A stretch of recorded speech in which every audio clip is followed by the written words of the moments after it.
Ricardo s'en prend à la FIA pour ses bip à la violence. Et très très énervé Daniel, visiblement. C'est terrible. Donc le drapeau rouge a donné à AlphaTauri et McLaren l'occasion idéale de réparer leur voiture pour le prochain redémarrage. Cependant, ils devaient le faire depuis leur garage respectif.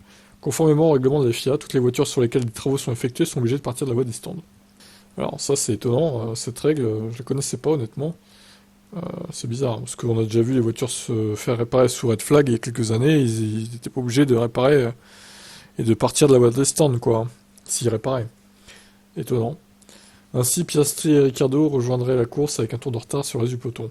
Ça signifiait qu'aucun des deux pilotes n'avait une chance réaliste de marquer des points, laissant Ricciardo incroyablement frustré par la suite. C'est... ouais. Je comprends l'énervement. Je pourrais déclamer et expliquer à quel point ces règles sont putain de merdiques. Mais nous le savons tous, je suis vraiment désolé.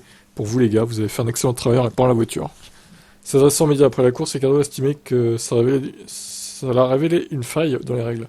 Je pense que tout d'abord, ça a révélé un défaut ou quelque chose dans le règlement parce que je n'avais pas l'impression que nous avions déjà fait un tour de course et qu'ensuite vous commenciez déjà la course avec un tour de retard. Ouais, il y a un problème, ouais. Il y a un gros problème, hein. C'est pas normal. Si encore ils avaient pas eu ce tour de retard, à la limite, bon, ils seraient partis avec un peu de retard sur le peloton, mais ils auraient pu rattraper au final, sur toute la course. Mais là, partir avec un tour de retard direct dans la gueule, c'est moche, quoi. Oscar et moi avons été victimes aujourd'hui, d'accord, nous sommes deux aujourd'hui, mais s'il y avait eu 15 voitures endommagées, et qui devaient faire ce qu'on a fait, ils seraient partis tous les 15 avec un tour de retard. Ah, c'est vrai que ça aurait été rigolo, hein. Je ne pense pas, je pense donc qu'ils doivent être un peu plus ouverts d'esprit, c'était donc frustrant. Tu m'étonnes. Bah, la course des Australiens a été gâchée dès le début, en fait. C'est terrible. Et je vous laisse commenter.